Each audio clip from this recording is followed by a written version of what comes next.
Pues ya estamos de regreso y continuamos con nuestra tertulia. No sé qué piensan ustedes de eso, de que el derecho de no trabajar está por delante del derecho a trabajar. No la veo entusiasta. Nos ha dejado. Bueno, yo es que antes que te he oído has hecho un análisis muy certero de lo que es un liberado sindical, porque hay gente que no lo tiene muy claro. Y te ha faltado nada más que permíteme que te ha faltado un detalle. Por favor, que te lo suplico. El día de huelga, encima, a ellos no les descuentan, como a todos los trabajadores. Ah, no. No les descuentan del día, porque es que ese es el día que trabajan.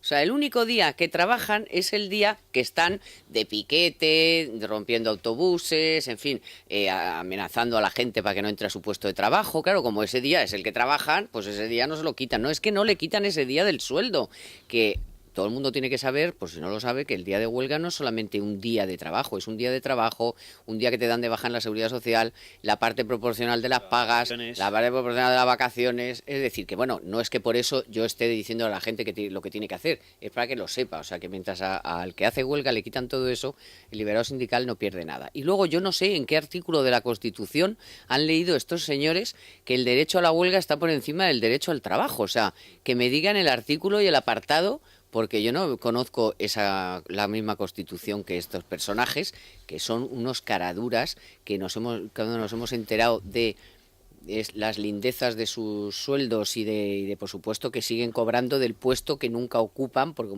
precisamente por eso están liberados de ir a trabajar, pero el sueldo lo siguen cobrando.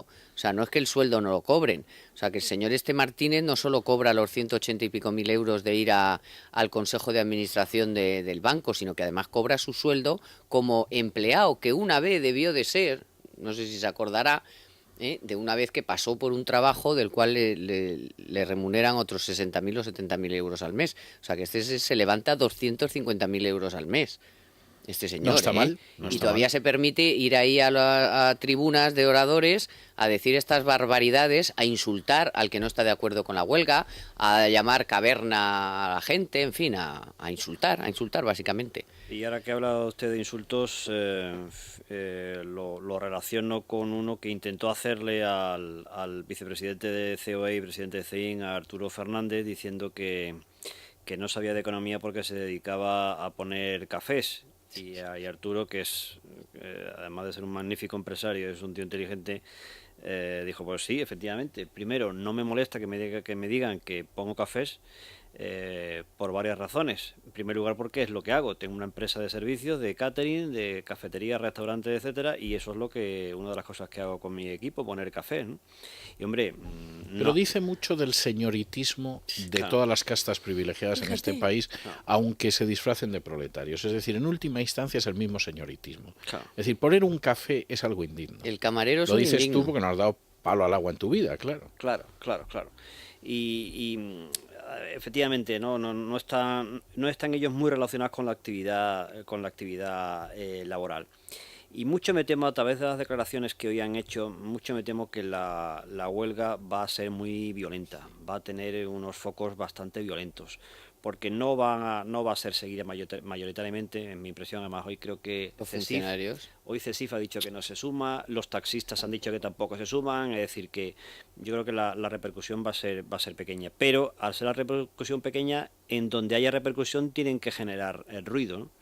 Y por eso mucho me temo que sobre todo en los medios de transporte va a haber bastante ruido y bastante violencia. Y si no lo consigues, porque vas a las cocheras de la MT en Madrid y vas al metro y pegas 4 pedradas a 4 autobuses y la gente, pues lógicamente no tiene ganas de que le den una pedrada. Quemas 4 ruedas en la puerta de salida de los autobuses y ya tienes la imagen, ¿no? En una ciudad como Madrid, pues si paras en los autobuses y el metro las horas punta, pues al final, claro, no es que hagas huelga, es que no te queda forma de salir de tu casa para ir a tu trabajo. Entonces está claro que tienen esa intención y sus mensajes van en esa dirección, ya no solo hoy el del derecho a la huelga por encima del derecho al trabajo, sino a todos los insultos que han estado profiriendo contra la gente que, bueno, pues que está explicándole a la gente que España no necesita ahora mismo, es lo peor que nos puede pasar por imagen, desde luego, pero económicamente no se puede permitir una huelga que es paradas de las... Es que estos se creen que tú paras un día como no han trabajado, pues claro, tú paras una fábrica un día y no es un día, porque es que has tenido que parar, que volver a arrancar, no saber los turnos, en fin, o sea, es un descalabro y un destrozo, y eso de los 1.000 millones es una cosa muy aproximada de lo que supone a las empresas, y eso sabes tú más, pues lo que es parar lo que es la cadena productiva. Y además la acción de los matones informativos genera una tensión y un ambiente de violencia en las empresas que tarda mucho tiempo en olvidarse cuando se logra olvidar, ¿eh? Es decir, que eso también genera un ambiente muy negativo para la productividad de nuestro país, ¿no? Respecto a la huelga, según consta en la documentación que han entregado los sindicatos en la fundación del SIMA, no solamente va en contra de la reforma laboral, sino que va también en contra de las políticas presupuestarias restrictivas. Por lo tanto, la doctrina jurídica lo que te dice es que esto es una huelga política. Es decir, es una huelga contra un gobierno, contra un partido político. Por lo tanto, es una huelga política.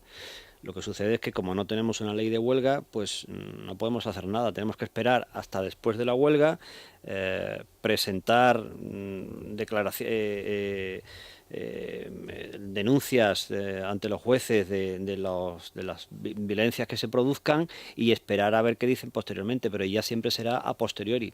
Por eso yo creo que tendríamos que tomarnos con un poco de seriedad una ley de huelga que no tenemos. Tan evidente. Nos produce lo que nos va a producir, por ejemplo, ahora, ¿no? Claro, es tan evidente que es una huelga política que hay duda. Una reforma que está en el Parlamento tramitándose. Te quiero decir que ni siquiera ha sido un decretazo que digas. Luego, además, dicen que no han podido ellos hacer nada. Oiga, pero se han tenido 32 reuniones. Pero si es que ha ido la ministra, se ha desplazado a la sede de los sindicatos. Sí, pero lo que no puede ser y que ese es el modelo sindicalista español, que yo creo que desaparecerá de aquí a muy poco, es que cuando yo, sindicato español, no me salgo con la mía, las cosas están mal y por lo tanto genero violencia. Eso es lo que no puede ser. Es decir, el juego democrático es aceptar el juego democrático. Y si un gobierno que ha sido refrendado en las urnas saca adelante una normativa que además se ha visto ratificada en el Parlamento de forma mayoritaria, caramba, la soberanía está en el Parlamento, está en las Cortes. Pero que además te han dado la oportunidad de reunirte, de hablarlo, de dar alguna idea.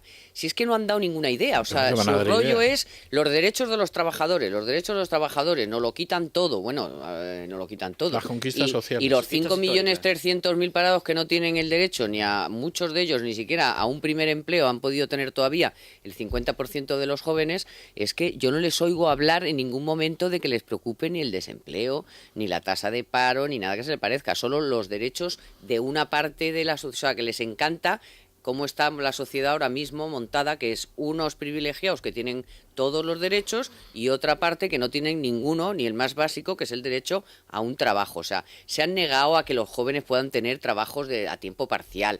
Todo les parece aberrante y no sé qué. Entonces, ¿qué les pasa? Que yo creo que cada vez, estoy convencida de que cada vez tienen menos apoyo social, que si fracasan, como han fracasado en las anteriores ocasiones, se han tirado un tiro en la pierna absolutamente, o en el pie, como se diga, porque es que, vamos, la gente no está por apoyar a estos tipos, que antes he dicho que se levantaba 200 al mes, no es al mes, es al año, que si fuera al mes, pero bueno, es igual, son 200. Yo creo que es más, pero ¿cuántas personas son? Sí, 180 más, 180 más el otro 180, sueldo. Porque hay algunos que es más de 180. Bueno, que creo que me he equivocado, que no es al mes, por supuesto que es al año, pero vamos, es igual, o sea, la gente dice, pero ¿qué me está contando a mí este personaje, diciéndole eso a un empresario como Arturo Fernández, que levanta todas las mañanas la persiana y tiene que dar 3.000 o 4.000 sueldos? Y que está desde primera hora trabajando. En todo caso, hay debate dentro de los sindicatos, porque estas macroestructuras confederales están en contra de medidas como la de la flexibilidad interna que aporta esta reforma laboral. Curiosamente, una flexibilidad interna que han adoptado empresas como Vodafone, como SEAT, firmado por UGT, firmado por ellos mismos, pero claro, los que están ahí currando, son los que están trabajando, los que están en el tajo, son los que están trabajando. Exacto. Con lo cual, claro, el que está trabajando apoya estas medidas. De hecho, antes de que se pusiera la reforma laboral encima de la mesa, ya habían adoptado esas medidas de flexibilidad interna y sin embargo su aparato confederal está en contra. Porque están en el 19. Dice que volvemos al esclavismo. No. Lo que pasa es que usted no ha salido de las ideas de rancias desde el siglo XIX. Y entonces eso es lo que no tiene nada que ver con sobre todo del antiguo régimen. No, Me refiero al anterior, al actual. Sí. Lo que decía que el autor son los aristócratas del mundo del trabajo, ¿no? Que llevan chofer, que se pegan comilonas en los grandes hoteles de Madrid, en los grandes restaurantes, y que Los eso, Rolex pues y esas eso, cosas. que los áticos y tal, los que no saben lo que es lo que es estar en el Tajo, claro. Cuando le preguntas al de UGT de Vodafone, pues te dice, no, es que, oye, es que aquí son 4.000, o nos vamos a la calle 4.000, o la empresa se mantiene con un compromiso de 2 años, con una bajada de sueldos, y uno necesita irse a otro sitio, y lo firman. Pero son Claro, medidas porque antes son de llegar al responsables. despido, efectivamente. Que es de lo que se trata la reforma laboral, en principio, de por lo menos de que bueno, pues el recurso al despido sea pues el último cartucho que le queda a un empresario. Que ¿no? la antesala del despido sea cuanto más amplia, mucho mejor. Y hay que poner en marcha medidas, las que sean. Y esa es la que ha puesto en marcha la reforma laboral. Pero insisto, es que hay empresas donde hay sindicatos que habían puesto en marcha esas mismas medidas, con su firma y con su acuerdo, porque son gente responsable. En fin, vamos a ver lo que nos depara el día 29, porque se están calentando, pero bien. Bueno, ya veremos. Yo creo que va a depender de si efectivamente los delegados de gobierno están a la altura de las circunstancias. Sinceramente, yo he hablado con mucha gente que tiene pequeños comercios, que tiene que ir a trabajar, y lo que me dicen todos es que si realmente la policía los protege, ellos quieren ir a trabajar. Y esa me parece que es la cuestión de fondo. Si hay que detener a gente porque se dedica a tirar piedras a un autobús o por quemar neumáticos, etcétera, pues se les detiene, pasan ante el juez y a otra cosa mariposa. Que diría aquel. En fin, acaba de llegar don Juan Ramón Rayo con la prensa de mañana, supongo yo que llena de motivos de júbilo. Sí, ya hemos comentado algunos de ellos, pero bueno, ya que estamos hablando de sindicatos y para ver que en todas partes cuecen habas, el economista Monti rompe con los sindicatos y adopta el despido express en Italia. Recordemos que la protección para ciertos trabajadores en Italia pues ya pasa de castaño oscuro, ¿no? En las empresas de más de 15 trabajadores, en caso de que el despido sea declarado improcedente, que supongo que será un despido improcedente como el que había aquí, es decir, siempre, no solo cobran la indemnización, sino que además tiene que ser readmitido en la empresa, con lo cual tenemos el peor de los dos mundos. Bueno, pues Monti quiere cambiar esto y los sindicatos italianos, que no se deben diferenciar mucho de los españoles, pues también se oponen. Hay claramente dos modelos de sindicalismo. El modelo, digamos, más mediterráneo, que es el italiano, español y un poco francés. Incluso el griego, ¿no? Y el griego, por supuesto. Sí. Y después los del norte de Europa, ¿no? Dinamarca, Suecia, Holanda, donde es otro tipo de sindicalismo. Alemania. Alemania. Pues en Alemania se lo ocurran. En Alemania no es que los sindicatos están mirando, no, los sindicatos... Y sobre todo que lo que firman solo afecta a sus afiliados. Que aquí el problema es que lo que firman unos señores que dicen que representan a mucha gente pero que no representan a nadie afecta a la totalidad de los Y españoles. afecta al mundo laboral, no como aquí que están, digamos, argentinizados los sindicatos. El sindicato Claro. aquí es otro actor político que opina de casi todo también. Es que la huelga general es una huelga política, porque es una huelga contra el gobierno. Bueno, vamos con más cosas. La noticia con la que hemos abierto: se reavivan las tensiones en el mercado de deuda, expansión. Un informe de Citi sobre España reaviva las tensiones en la prima de riesgo. Recordemos que hoy su economista jefe ha declarado que nunca España ha estado tan cerca de la quiebra. Bueno, incluso algunos que no somos demasiado optimistas lo vemos un poco exagerado, sobre todo para el corto plazo. Y el economista también: el mercado acosa de nuevo a España por las dudas sobre el déficit. Pero no era China, yo es que a veces no entiendo a los economistas. Hoy todo el día el problema es que China, que sí se está reduciendo su crecimiento, y aunque eso nos viene bien para el petróleo, porque claro, siempre hay una buena y una mala, nunca hay una sola. No, hombre, en general que China crezca menos no es positivo. Otra cosa es que crezca menos porque se esté aterrizando la economía y esté saliendo de la burbuja. Pero vamos, hombre, en este caso, bueno, puede haber... Más por Italia, porque era que Merkel había dicho bajo cuerda al BCE que no comprara ya más deuda italiana. Entonces, ni bueno, español, pues... española tampoco está comprando. Sí, lo que pasa es que aún así la prima de riesgo de Italia, de momento, ya veremos, porque esto también puede cambiar mucho, pero de momento está por debajo de la de España, lo cual... Por cierto, hablando de déficit, sí que quería decir que, y de pagar, me han comentado algunos autónomos que en algunos ayuntamientos alcaldes quieren cobrar a autónomos y a pymes una tasa por informarles si su deuda está o no entre la lista de los que se van a pagar. Sí, hombre. Eso es absolutamente ilegal. Pero si era el silencio administrativo. Es absolutamente ilegal eso. Es decir, que no lo permitan porque eso no puede ser. Es decir, esa información tienen que dar a los ayuntamientos totalmente gratuita. Es más, ya la han tenido que dar. Y es el empresario, el que si, o el autónomo, el que si ve que no está en la lista que previamente la comunidad autónoma del ayuntamiento le ha dado al Estado, es el empresario el que va y dice, oye, no, que yo no me he metido y tengo esta factura. Sí, pero parece ser que hay algunos sitios donde esas listas no son tan fáciles y transparentes, ¿eh? Es que el despilfarro público pues es muy caro, ¿no? Y precisamente 5 días, pues Geithner, el secretario del Tesoro norteamericano, una administración, la de Obama, que también se caracteriza por el despilfarro, pues parece como que quiere justificar su despilfarro con el de España, ¿no? Dice Geithner, el endeudamiento privado y no el derroche causó la crisis en España. Bueno, puede que la causara el endeudamiento privado del Banco Central Europeo, pero desde luego lo que la ha agravado ha sido el derroche estatal. Sin duda, el despilfarro sobre todo de las comunidades autónomas, ¿no? Y bueno, por terminar con una buena noticia, que pues hoy no han sido muy abundantes, expansión. Inditex gana un 12% más y aumenta el dividendo. Y además recuerda que un 30% de toda su inversión en este año se realizará dentro de España pese al negro panorama de nuestro país. Y aumento de ventas y 500 y pico establecimientos más que va a venir Beneficio por ahí. además, y beneficio. Y 3.000 metros cuadrados en la calle más cara del mundo, en la Quinta Avenida de Nueva York.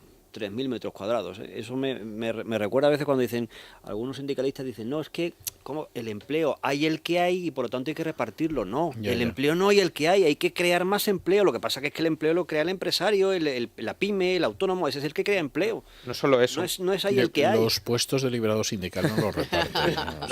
No solo eso, sino que muchas veces se dice, ¿y dónde vamos a crear empleo? Pues bueno, en un sector tan maduro y tan caduco y tan desfasado como el textil, miremos lo que hemos conseguido. Y mira IKEA, el de los muebles IKEA, también, sí. que hay que ser un mercado totalmente maduro. Y de esos nuevos establecimientos que va a abrir, la mayoría son en China. Que diría, oye, pero en China, pero no habíamos quedado en que contra China no se puede competir y que vas a pintar en China vendiendo... Depende de cómo. Claro, pero resulta que ves, sí, aportando ropa de calidad y diseño, y eso es lo que puede aportar España. Ya sabemos que las camisetas te las hacen más baratas en Taiwán, pero no tienen diseño. Mismas, ¿no? Sí, pero el diseño continuo, cada semana, cada 2 semanas sacar un nuevo diseño, la gestión excelente de la distribución de la logística, etcétera, eso no... La economía del conocimiento dirigida hacia la logística, cómo juega la demanda. Eso es.